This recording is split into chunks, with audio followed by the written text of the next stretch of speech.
to all MI Radio fans. Welcome back to our weekly program, Mystery Miners. This week, we present a true story about a plane hijacking that you've only seen in movies. Cooper's fate remains a mystery to this day after even more than 50 years, and that D.P.Cooper has not been able to confirm who it is, but has only concluded with various theories. So how did Cooper hijack the plane? Let's continue to see how he disappeared after the hijacking incident.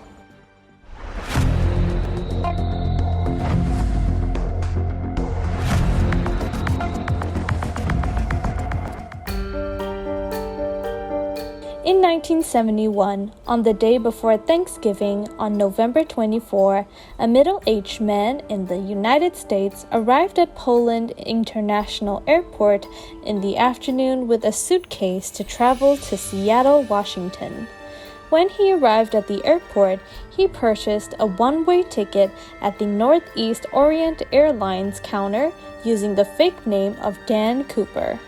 Later, due to various media reports, the people started becoming more familiar with the name D.P.Cooper.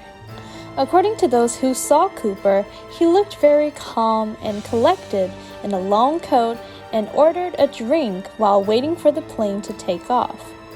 The flight he boarded was Northeast Orient Airlines 305, and there were 36 passengers and 6 flight attendants with him.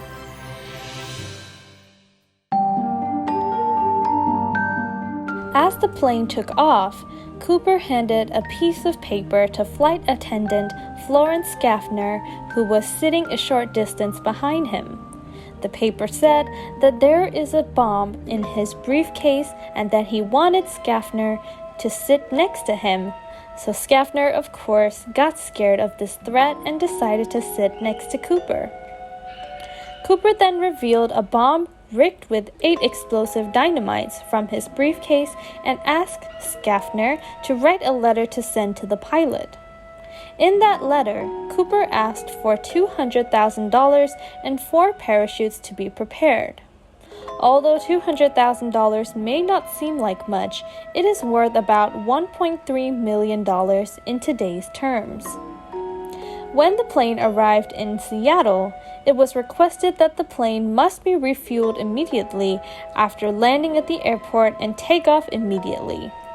In one of the letters, Cooper threatened to detonate his bomb if officials did not comply with these demands. So while Schaffner was delivering the threatening letter to the pilot that Cooper had asked to give, another flight attendant, Tina Mucklow, remained by Cooper's side.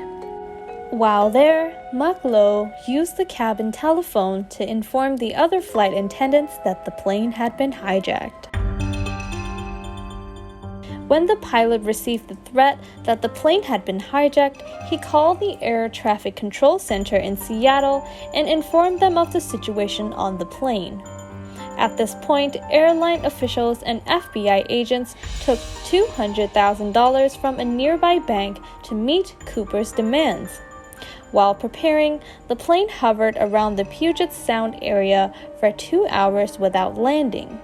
So at 5:45 p.m., the plane landed at Seattle's airport, and when Cooper received the items he requested, he exchanged them with all the passengers, including the 2 flight attendants. But until then, only the flight attendants knew that the plane had been hijacked, and most of the passengers were unaware. After the passengers had disembarked and the plane had been refueled, Cooper told Mucklow to report to the pilot for a flight to Mexico City. So the pilot had no choice but to fly to Mexico City according to Cooper's wishes.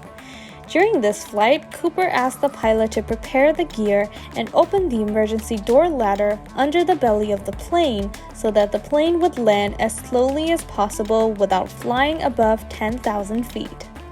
But after flight attendants explained that it was not safe to board the plane with the emergency door ladder open, Cooper retracted one of his demands and said that he would only open the door himself once the plane was in flight. They also agreed that the plane would stop in Reno to refuel, and then the plane would fly to Mexico City, where Cooper wanted to go. A few minutes after takeoff, Cooper asked Mucklow, one of the flight attendants, to teach him how to open the emergency door. After learning how the door opened, Cooper sent Mucklow to visit to the pilot room where the other 3 crew members were.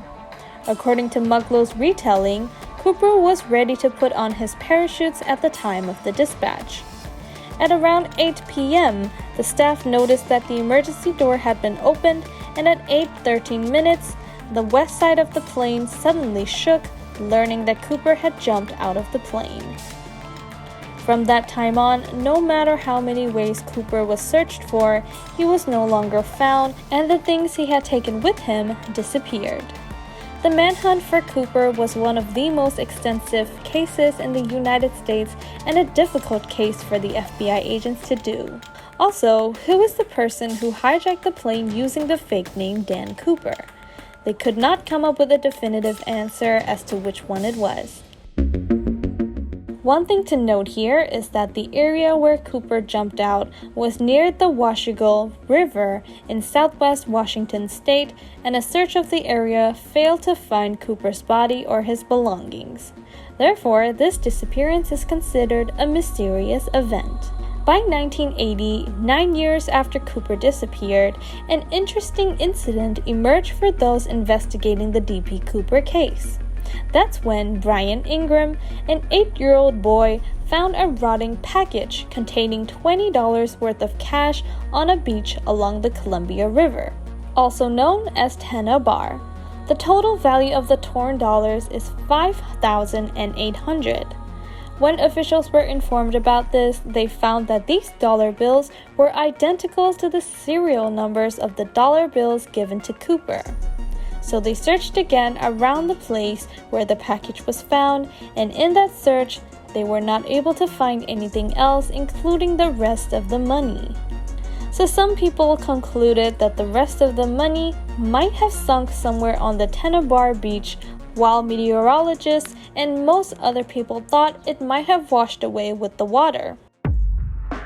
Also, how did the package containing the money arrive at the beach? Did he fall from the sky into the water, or did Cooper try to erase the serial numbers on the money? In 2016, the FBI announced that the case was officially closed. So no new content about the case came out ever again, and it was concluded that D.P.Cooper mysteriously disappeared. There have been many movies based on Cooper's disappearance, the latest of which is D.P.Cooper, Where Are You?, which premiered on Netflix in July. Well, I think that's all. We have learned enough about D.P.Cooper's disappearance. Where did Cooper go after he jumped out of the plane? Where did he suddenly jump off the plane after preparing to go to Mexico City? Where did the package and the $20 come from along the Columbia River? Questions about whether Cooper was really dead, and these are the questions that may arise in the minds of those interested in the Cooper case. As an audience, please share your thoughts on Cooper's disappearance in the comments section. Thank you to each and every one of you who watched.